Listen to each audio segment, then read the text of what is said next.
Hello, and welcome back to my channel. My name is Megan, and today I am going to do a book talk. Specifically, actually, I'm going to be talking about 3 books. I'm going to be talking about a trilogy of books. I'm going to be talking about books. I'm going to be talking about these books. The Shades of Magic trilogy by V.E. Schwab, A Darker Shade of Magic, A Gathering of Shadows, and A Conjuring of Light. And these have to go back to the library in about 2 hours. So we need to discuss them now. But there will be spoilers. Spoilers for each book. I'm going to try and go in order of each book and talk about each for a little bit. So, the point is, there are spoilers. So, you should go read these before you watch this video. I'm not gonna wait though. I'm not gonna wait for you to read them. I'm gonna do this talk now because these have to go back to the library in less than 2 hours because the library closes at 5. I was trying to go for a sort of red, gray, black, and white sort of eye look, and I'm not sure it really worked out. But that was the theme I was doing. I was trying to do a Shades of Magic sort of theme on my eyes. It didn't quite work. Whatever. Anyway, we're going to talk about these books. A Darker Shade of Magic is the first book in this trilogy by V.E. Schwab. If you don't know what this series is about, then you probably shouldn't be watching this video. But basically, it is about these 4 different Londons with varying states of magic. There's Grey London, which is basically our London, which has no magic. There's Red London, which has a lot of magic. There's White London, which is sort of starving for magic. And then there's Black London, which was consumed by magic.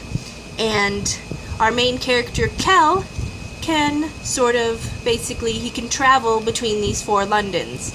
In order, though. It's very interesting, like, he describes it in the book as, like, being like pages. Like, these 4 pages. You have to travel through one to get to the other to get to the other. You can't...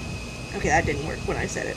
But basically, you can't skip from Grey to Black London. You have to go from Grey London to Red London to White London to Black London in that order. So, and... which is very interesting, like... I think V.E. Schwab is very good at, like, world building and, like, rules of magic. This is super shiny because it's a library copy. I really want to own these books. I love how these look and how they all match. Like, they just look so nice in the insides, too. Like, look at that. It's nice and red. Look at that. It's so cool. I just love it. I love these.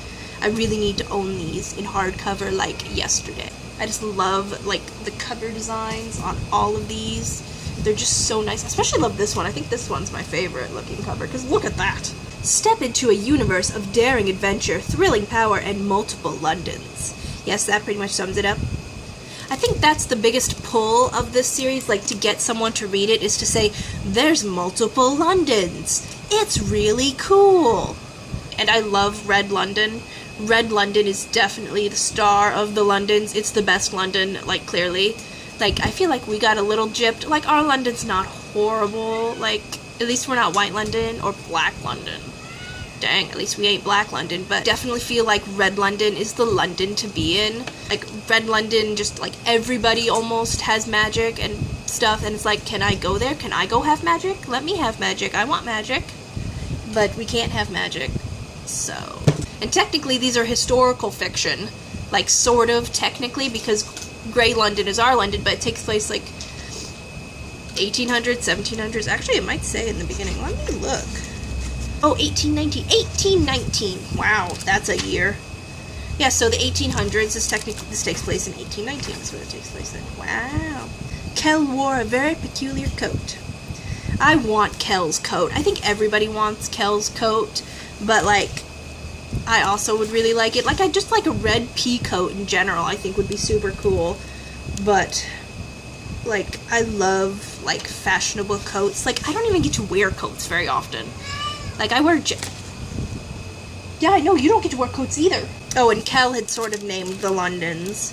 Because there was Black London, so he decided to name the other ones. They were known as the other Londons. Grey for the magicless city, red for the healthy empire, white for the starving world. Yeah, poor White London, it gets screwed. Like, it just gets... It's poor White London, man. Oh, I like the little daggers. Look at that. And I like how these books are divided. They're not just chapters. They're like parts and then chapters. I feel like... Look at that. That's so cool. I think it's a really nice way to divide a book, and each part sort of fits together in each chapter in it. So it's just really interesting. I feel like V. Schwab is a very good writer, obviously. Otherwise, I wouldn't be talking about these books. See, they have white on the inside. Ooh, they're so pretty. So we have our main character, Kel and Lila, and I will admit I didn't like Lila at first as much as I thought I would. I don't know why. Like, I just didn't at first in this book, I don't think, but like she grew on me, I would say. Whereas I loved Kel, like from the start. I love Kel. Kel is a good boy who deserves the world. So does his brother Rye and Alucard. Everyone deserves the world. These babies, they deserve everything. They deserve such happiness. I love them. I didn't know they were supposed to be adult fiction. I didn't know that, but I realized when I kept saying the F word that it must be.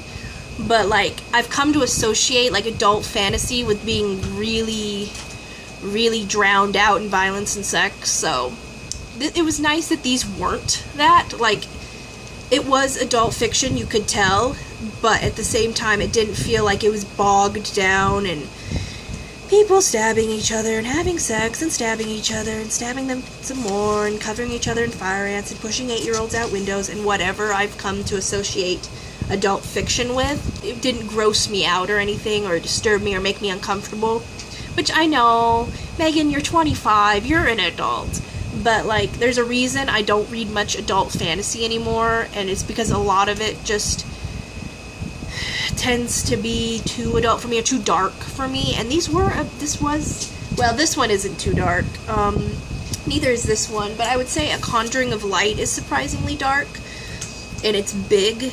It's a great book. Not super dark, this series isn't. Well, it's a darker shade of magic. It was maybe darker than I expected because I thought it was YA, and then I realized it was not YA. Isn't too different from YA. I mean, it kind of is, but this is the kind of book that, if you like YA fantasy in particular and want to read adult fantasy, this would be a good series to read.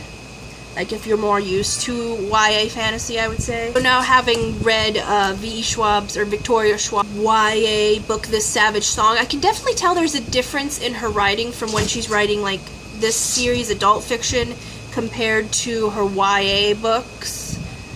Like, I think there's a bit of a difference in her tone of writing or style or something, like, just slightly. And I think I like her writing in this a lot more than I do her young adult writing. That doesn't make sense, but it's true, okay? Don't judge me. Anyway, so A Darker Shade of Magic, most of the focus is on the Black Stone, the Black London Stone, and when Lila steals it from Kel, and then oh gosh. I think Kel takes too much of the responsibility for everything going wrong in this series. I mean, yeah, it's technically his fault, but it's not, like, entirely his fault. I don't think he's as much to blame as he thinks he is, and everyone else treats him as if he is. Like, I don't think so, personally. Like, I know that if I was him, if I was an Antari going from world to world, I'd want to bring back trinkets, too. Like, sure, that's stupid, but I'd do it anyway. Like, that's just so neat. I would love, I'd be bad Antari. I would get in such trouble. There's Kel and his brother who are, like, really close, and, like, Kel, you know, sacrifices kind of, like, or ends up sharing his own life with his brother Rye, and I found it really nice to see, like, a pair of, like, a male relationship that was so good and strong. Like, I feel like we don't see that very often in fiction. Like, we see a lot of sisterly relationships, I think, and a lot of male and female relationships, but we don't always see, like, I haven't seen a whole lot of healthy brotherly relationships. Or, well, I don't know if you could call this healthy. I mean, he does kind of, like, give his brother his life and raises him from the dead. That may be not healthy. That may not be healthy, but healthier, loving, maybe, might be the word. And I love Kel and Lila. Like, they have such an interesting, like, their interactions in this are just so ridiculous, and I shipped them even before they met. Like, I was ready for it. Like, I was really hoping that they would be a ship. Holland was different than I expected from, like, descriptions that I had seen on BookTube of these books. I thought he would be more of a good guy, and he was not. I mean, it's hard to classify Holland as a bad guy, because technically he isn't, but technically he was, in this book at least. He's also not really as bad as people act like he is. A Darker Shade of Magic is the first book. I really enjoyed it. It wrapped up really a lot more neatly than I thought it would. Like, you could technically read this book and then not read the rest of the series, and you would probably be fine.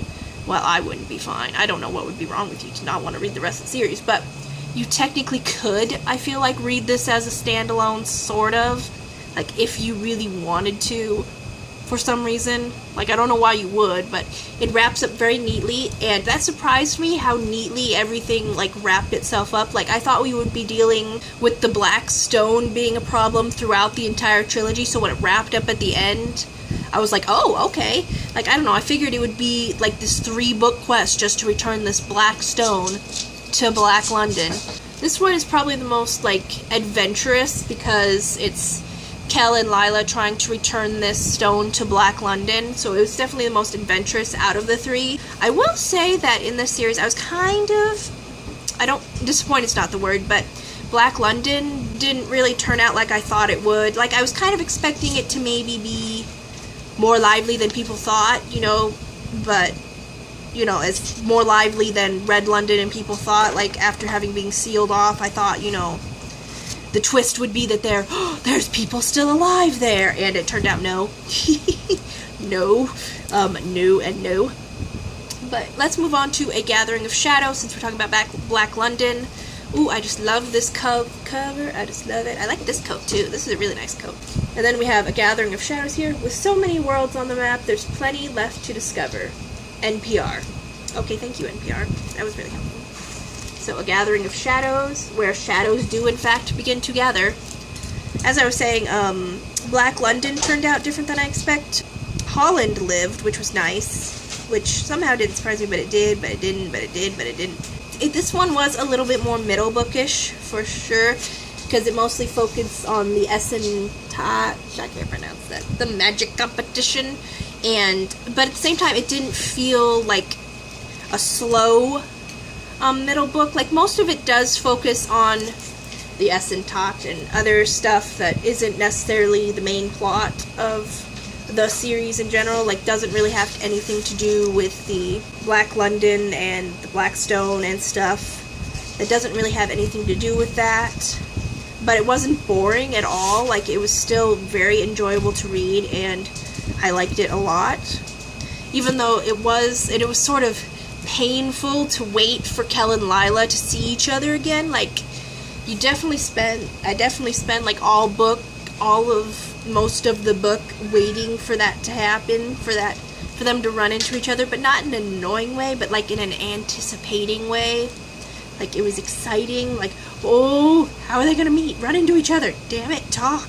And we meet Alucard in this book. And I don't know whether Alucard was different or exactly what I expected or not. I'm not sure. Because basically all I knew about Alucard was from Ashley from A Dash of Ashes skit, where she does a scene from this book, and she had like a blue stone clipped to her eyebrow. So I was kind of picturing Ashley from A Dash of Ash as Alucard, which is not correct in any fashion, but that's somehow what I sometimes pictured. So thank you, Ashley from A Dash of Ash. The Element Games, that's the Element Games, not the magic competition, the Element Games. Because the magic in Red London is very elemental, and I love me some elemental magic. Like, I love elemental magic. I don't care if it's been done 1,000 times. I'll watch it be done 1,000 more times. I do feel bad for Ajka, is that her name? The girl in White London who works so hard for Holland here and then ends up killed by Lila. That's so unfortunate, isn't it? Kell and Lila killed me a lot. Rye and Alucard were also painful. They were more painful than I expected them to be. Like, I was really waiting to learn more about them for most of the book, because they kind of, like, it's hinted at, but you don't get to it till Alucard and Lila both get to London. Pirate and a Prince, that's, oh, I love that. I love them. I love everyone. I love all 5 of the kind of mainer characters there, which are, like, Kel and Lila and Rye and Alucard and Holland. Though, Lila competing in the Essen Touch, that was a bad idea.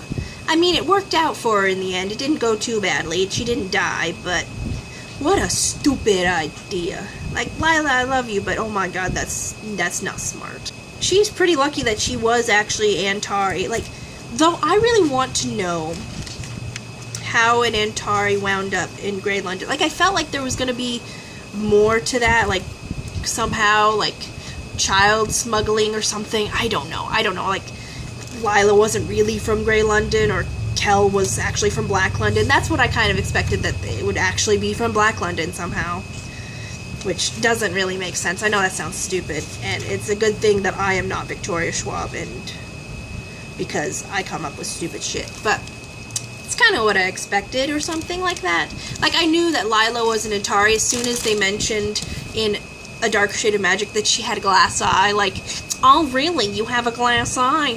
I wonder why that is. I feel bad for the person who she was being an imposter for. Like, technically it worked out, and it's probably lucky for him that he wasn't in London at the time of everything going down. Like, imagine you're about to compete in the Olympics, and then someone steals your identity and competes in the Olympics for you. And then there's Kel competing in it, which was also kind of silly, but maybe not as silly as Lila competing in it, since he's actually skilled at what he's doing. He knows what he's doing and has had training and stuff. It was super cool, though. Like, I love competitions. Like, I just really like them a lot. Like, I always love when there's a competition aspect to a book, even if it's just the subplot. I like how they get bigger as they go. Like, this is a little bigger than that. And then you have a Conjuring of Light, which is bigger than either of those. But we're going to ignore the washer washing and keep talking. We're going to keep talking because we need to wrap this up right now, because this needs to go back to the library in an hour. Balance of power has finally tipped. Who will crumble? Who will rise? Who will take control? Look, this just came out this year, too. I'm surprised I haven't seen more people talk about this. So in this one, the beginning of the book pretty much feels like an end of a book almost, but it keeps going. It's very tense. This one in particular is just tense all the way through. It was very different from, like, this book, Gathering of Shadows, was a bit slower, and we got to know, like, Rye and Alucard and stuff like that. But then this book, just, everything's ramped up pretty well, and we have a lot going on. You know, it's pretty much all trying to save the world. So I just love the color scheme, like the black, white, and red. Like, it's just so, the red is so bold, and it's just really nice. And there's a floating market in this. The ending to this is very satisfying. It's a satisfying conclusion, even though I want more in this world, like forever. And I'm so glad that there's going to be another trilogy, like you don't even know. I'm so happy. Right when I finished, I think it was right when I finished this that we learned that there was going to be another trilogy. And I think Rye and Alucard are like one of the first times I've seen main characters in an LGBT relationship in a fantasy book that doesn't focus on LGBT. Like, I don't know, maybe I just haven't been reading enough books. That's probably accurate, but I think it's like the first time I've ever seen it personally, and I'm very glad for it. Like, I can appreciate that a lot. It's really important to have that kind of stuff to have LGBT, like, present in books, like, representation. That's the word I'm looking for. I don't talk a lot about representation, but it's important to me, especially LGBT, I think is probably most important to me personally. You know, I hope we learn more about the Antari.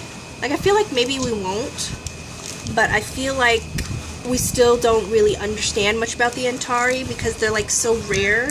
Oh my god, when Kel threw away that piece of paper that lady, that market owning lady had given him about his parents or whatever and stuff like that, and about, you know, undoing the spell that had been done on him to forget his early child. The fact that he burned it up and threw it away, oh my god, that killed me. Like, okay, yeah, it's fitting probably. It's okay. You know, he has a family. He has his family, and he doesn't need to know about his birth family, really, I guess.